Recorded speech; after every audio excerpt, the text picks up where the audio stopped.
नमस्कार, सूजस ई बुलेटिन में आप सभी दर्शकों का हार्दिक स्वागत। मैं निशा शर्मा एक बार फिर हाजिर हूं प्रदेश की प्रमुख खबरों और महत्वपूर्ण जानकारियों के साथ। तो चलिए बिना देरी किए शुरू करते हैं आज का ई बुलेटिन।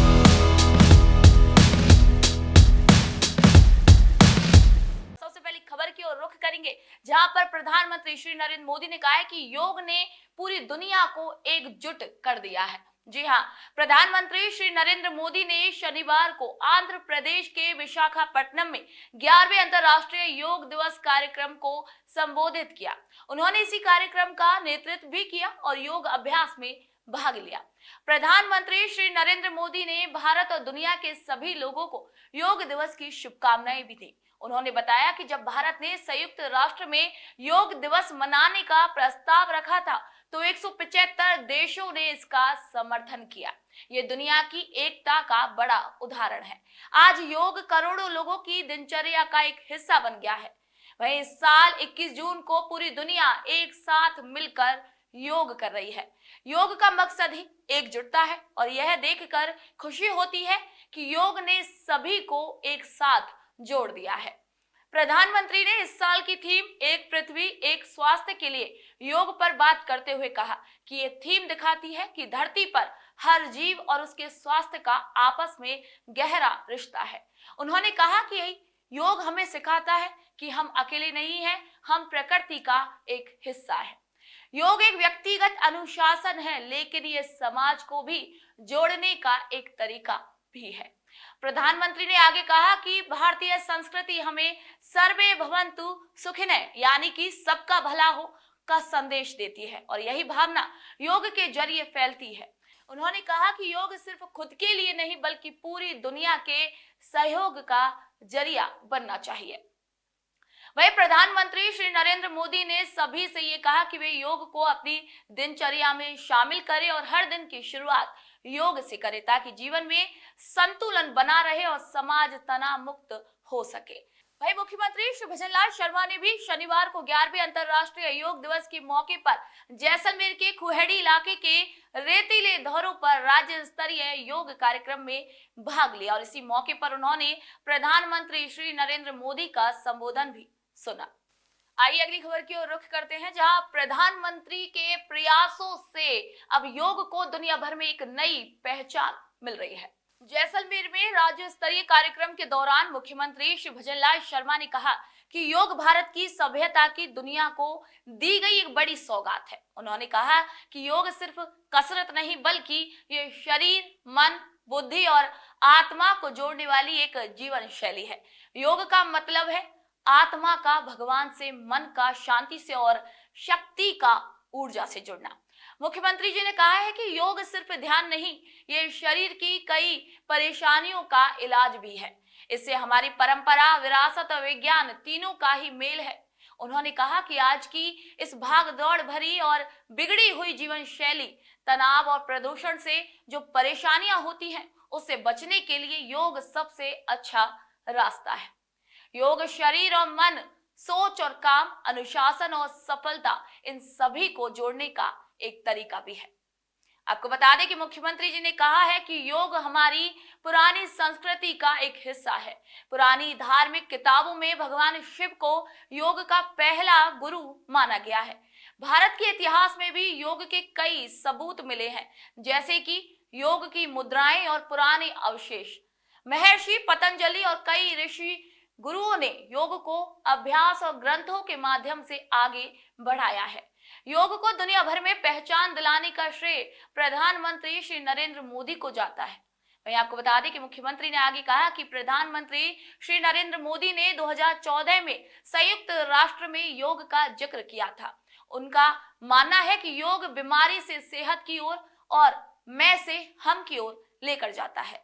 प्रधानमंत्री के प्रस्ताव को बड़ी संख्या में देशों ने समर्थन दिया और 21 जून को अंतर्राष्ट्रीय योग दिवस भी घोषित किया गया। आज ही एक वैश्विक पर्व बन चुका है। वहीं मुख्यमंत्री ने यह भी कहा कि प्रधानमंत्री श्री नरेंद्र मोदी की मेहनत और नेतृत्व से ही भारत की संस्कृति और परंपराएं पूरी दुनिया में पहुंच रही हैं। अयोध्या में श्री राम मंदिर, काशी विश्वनाथ मंदिर का विकास, उज्जैन में महाकाल लोक चार धाम योजना और केदारनाथ बद्रीनाथ जैसे तीर्थों को भी एक नया रूप मिला है। मुख्यमंत्री जी ने बताया कि प्रधानमंत्री से प्रेरणा लेकर राजस्थान सरकार भी जैसलमेर के तनोट माता मंदिर और रामदेवरा मंदिर जैसे प्रमुख धार्मिक स्थलों के लिए करीब 100 करोड़ रुपए के विकास कार्य भी करवा रही है। इस कार्यक्रम के दौरान मुख्यमंत्री श्री भजनलाल शर्मा ने जनप्रतिनिधियों, अधिकारियों और आम लोगों के साथ योग किया। वहीं इसी दौरान उन्होंने अर्थ चक्रासन, भद्रासन, मकरासन, सेतु बंधासन, शलभासन, कपालभाति, अनुलोम विलोम और भ्रामरी प्राणायाम का भी अभ्यास किया। वही मुख्यमंत्री ने लोगों को रोज योग करने और स्वस्थ जीवन अपनाने की भी शपथ दिलवाई। इसी के बाद उन्होंने पौधे भी रोपित किए। आइए अगली खबर की ओर रुख करते हैं, जहां पर अंतर्राष्ट्रीय योग दिवस 2025 के दौरान प्रदेश भर में लाखों लोगों ने एक साथ योग किया है। आपको बता दें कि अंतर्राष्ट्रीय योग दिवस 2025 के अवसर पर प्रदेश भर में उत्साहपूर्वक योग कार्यक्रम आयोजित किए गए। टोंक, भरतपुर, फलौदी, राजसमंद, उदयपुर और चित्तौड़गढ़ सहित विभिन्न जिलों में लाखों लोगों ने एक साथ योग अभ्यास किया। राज्य के इन प्रमुख स्थानों पर आमजन, जनप्रतिनिधियों, अधिकारियों, विद्यार्थियों और योग प्रेमियों ने भाग लेकर योग के महत्व को रेखांकित किया। इस कार्यक्रम में सूर्य नमस्कार, विभिन्न योगासन और प्राणायाम किए गए। वहीं पूरे प्रदेश में सामूहिक योग अभ्यास के माध्यम से एकजुटता, स्वास्थ्य और संतुलित जीवन शैली का संदेश दिया गया।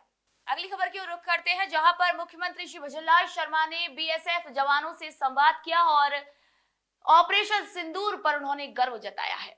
मुख्यमंत्री श्री भजनलाल शर्मा ने जैसलमेर में सीमा सुरक्षा बल बीएसएफ के जवानों से मुलाकात की और कहा कि बीएसएफ के बहादुर जवान हर हालात में डटे रहकर देश की सीमाओं की रक्षा करते हैं।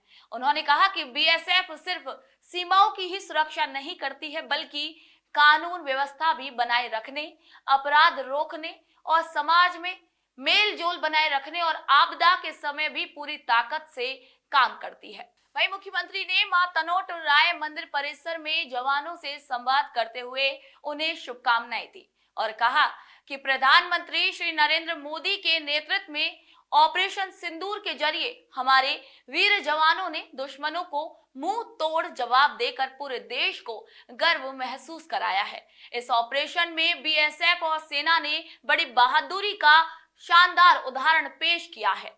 मुख्यमंत्री ने आगे कहा कि भारत की बीएसएफ ने जल, थल और वायु तीनों ही क्षेत्रों में सुरक्षा की अलग अलग इकाइयां बनाकर दुनिया में खास पहचान बनाई है। आज बीएसएफ दुनिया का सबसे बड़ा और सम्मानित सीमा सुरक्षा बल बन चुका है। उन्होंने बताया कि प्रधानमंत्री श्री नरेंद्र मोदी के नेतृत्व में सुरक्षा बलों को बेहतर आवास, इलाज, पढ़ाई और आधुनिक हथियारों की सुविधाएं भी मिल रही हैं।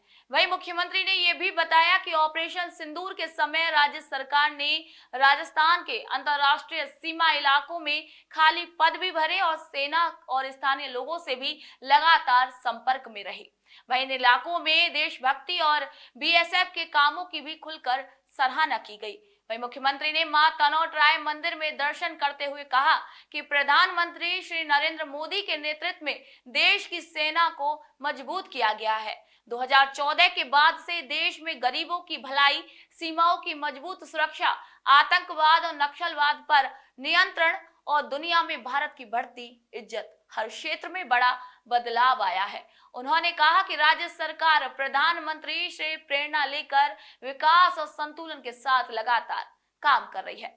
इसी दिशा में मां तनोट राय मंदिर का भव्य निर्माण होगा और वहां 200 कमरों का भी विश्राम स्थल बनवाया जाएगा। मुख्यमंत्री ने किशनगढ़ कोटे का भी इसी दौरान दौरा किया और 1100 साल पुराने इस किले की बनावट और उसके सामरिक महत्व की जानकारी मुख्यमंत्री जी ने ली। सीमा सुरक्षा बल के महानिरीक्षक ने भी इस किले के इतिहास और सामाजिक महत्व की जानकारी साझा की। इससे पहले मुख्यमंत्री ने मां तनोट राय के दर्शन कर प्रदेश के लोगों की सुख, समृद्धि और खुशहाली की भी प्रार्थना की और विजय स्तंभ पर पुष्प अर्पित कर शहीदों को श्रद्धांजलि दी। आइए अगली खबर की ओर रुख करते हैं, जहां पर मुख्यमंत्री श्री भजनलाल शर्मा ने गड़ीसर झील की पूजा अर्चना कर वंदे गंगा जल संरक्षण अभियान का समापन किया। मुख्यमंत्री श्री भजनलाल शर्मा ने शुक्रवार को पूरे प्रदेश में 5 से 20 जून तक चलाए गए वंदे गंगा जल संरक्षण जन अभियान के तहत जैसलमेर की प्राचीन गड़ीसर झील में पूजा अर्चना कर अभियान का विधिवत रूप से समापन कर दिया। मुख्यमंत्री ने वैदिक मंत्रों के साथ पूरी आरती की और विधि से पूजा कर गड़ीसर झील में जल और दूध का अभिषेक भी किया। वहीं झील के किनारे बड़ी संख्या में युवाओं, महिलाओं और बुजुर्गों ने मिलकर गंगा आरती की और जल बचाने का संकल्प लिया।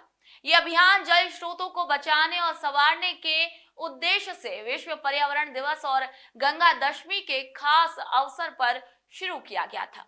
आपको बता दें कि 5 जून से 20 जून तक इस अभियान में पूरे प्रदेश में जल स्रोतों की पूजा, सफाई, पानी जमा करने की संरचनाओं का निर्माण, तैयार कार्यों का निरीक्षण और उद्घाटन, श्रमदान जैसी गतिविधियां भी आयोजित की गई।